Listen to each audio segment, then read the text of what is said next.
Hello YouTube. Today I'll be showing you how to bake your very own bread at home from start to finish. All you will need are just a handful of very basic ingredients and a little bit of technique, but that's nothing that should be too intimidating. Just follow along and hopefully you'll be making your very own bread at home in no time. So without further ado, let's go take a look at some of the ingredients.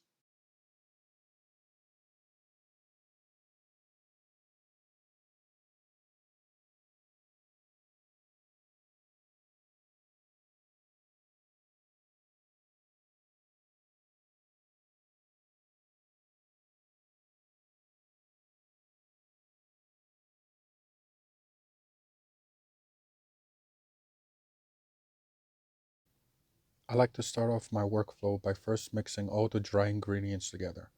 In this case, we'll be mixing both the sugar and the salt. So let's go take out our scale and begin the process.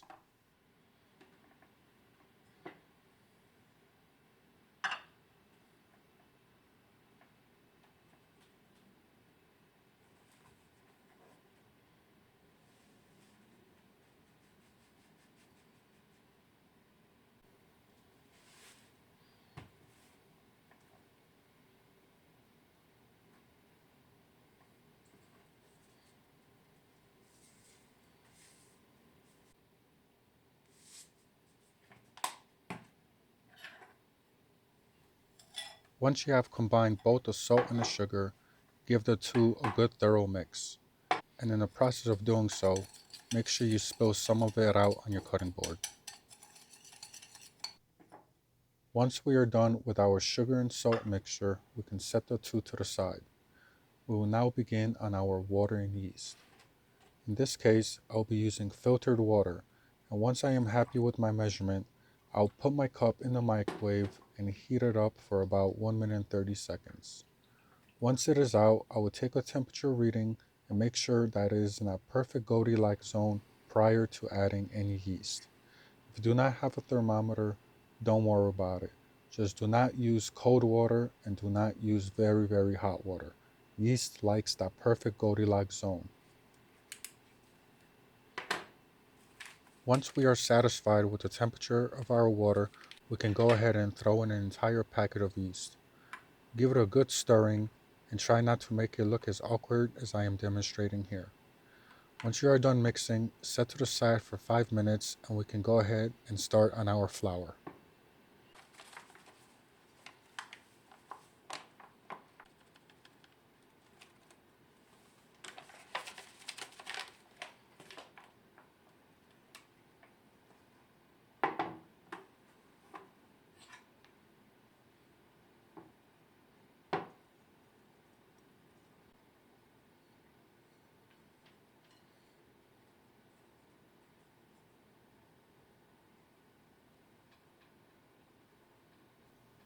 Once you have combined all your dry ingredients together, be sure to give it all a proper stirring. Once you are done with that, our water and yeast should be ready. So let's go check up on it.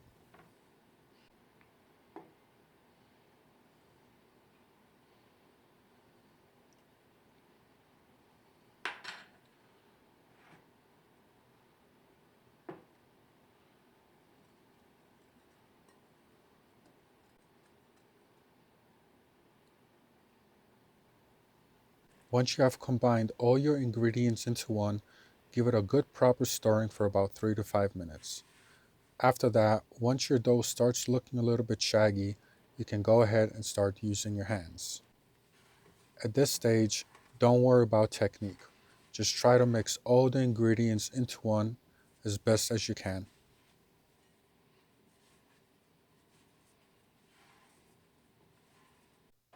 Once you take your dough out of the bowl, you will find it to be somewhat sticky.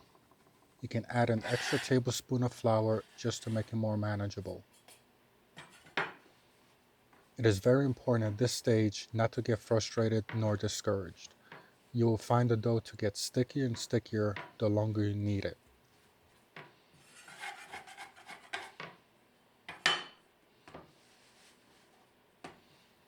Once the dough becomes too sticky, I will use my bench scraper to assist me. I will pay careful attention to not rip the strands that are sticking to the surface. All I am doing is just using my bench scraper to gently lift the dough up. I will work my way around the dough for the next 5 minutes. Also keep in mind that bread does have a top and a bottom, so whatever side you are kneading, that will be the bottom side of your dough.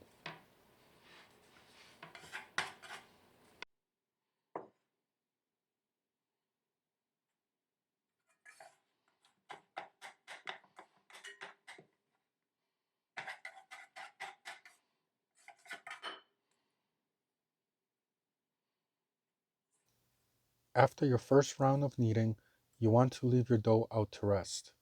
In order to prevent it from drying out, you want to add a light coat of olive oil all around it.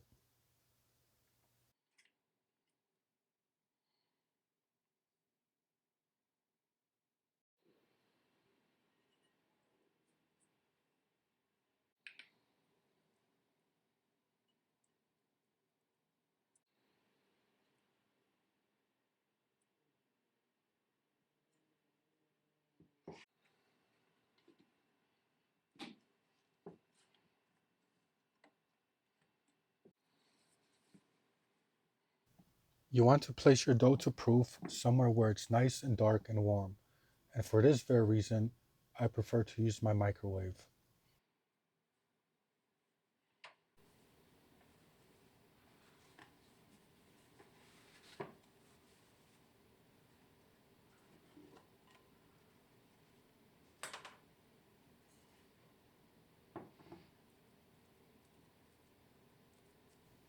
Congrats!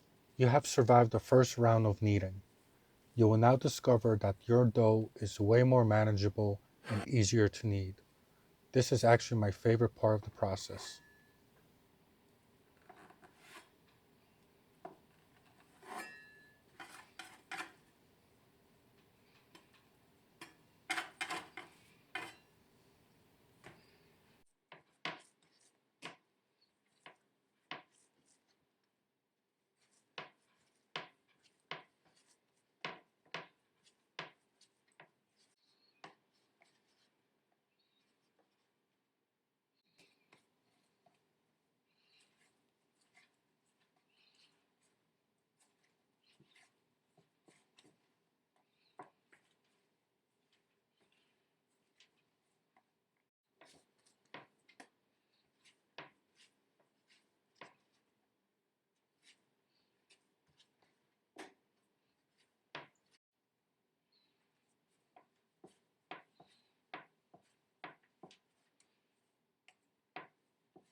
After your first round of kneading, your dough should have a nice springy feel to it. You want to recognize which side was your top and which side was your bottom. You want to place the top side facing down and start flattening out your dough as if we were making pizza.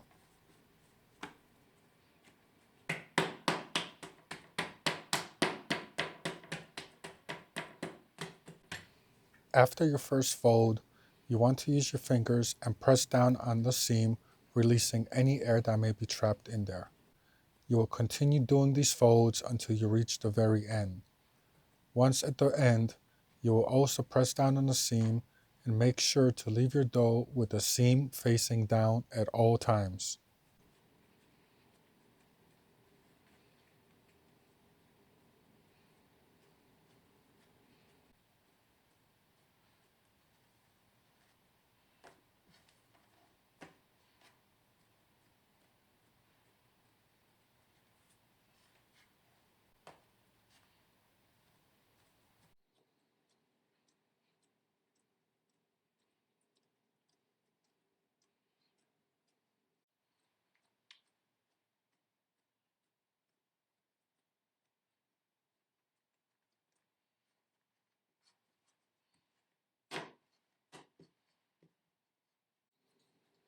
Using your thumbs and your fingers, create a pinching gesture and work your dough starting at the center and work outwards.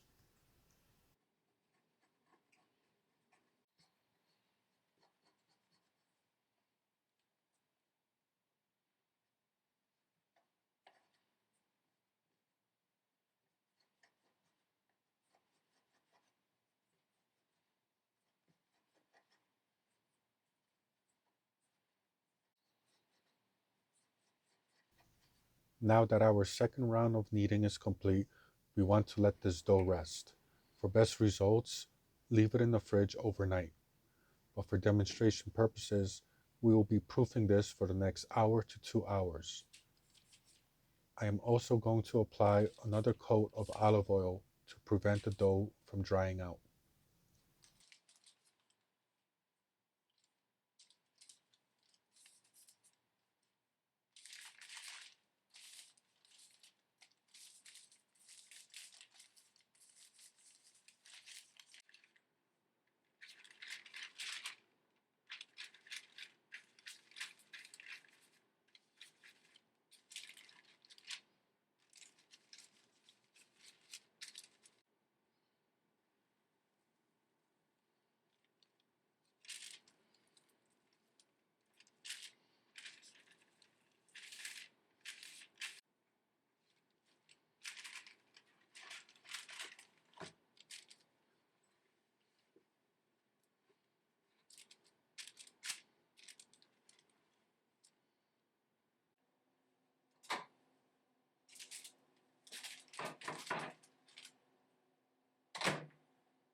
After your second proofing, you will find that your dough has risen once again.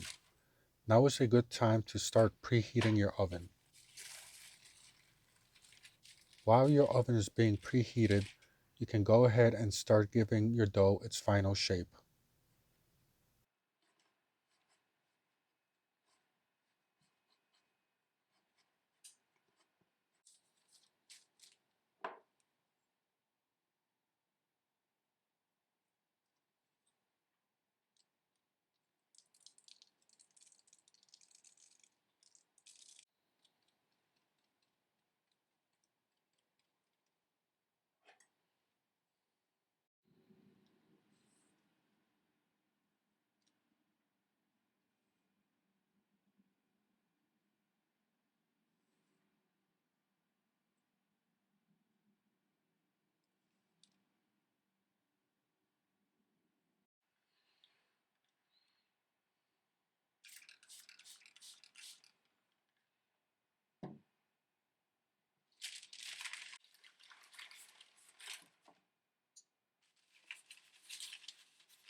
If you don't want your bread to have a super crunchy crust, spray some water on it prior to putting it in the oven.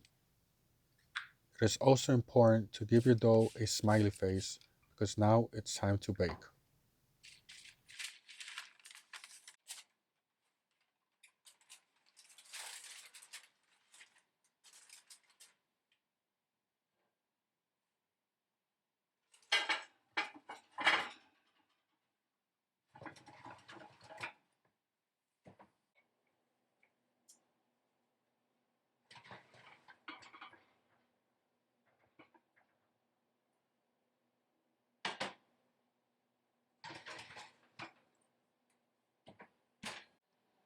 And here is our final product. Be sure to let your bread rest for an additional 15 minutes so that the insides could continue to cook. After that, you can finally cut in to your very first freshly baked loaf of bread. Enjoy the sweet sounds.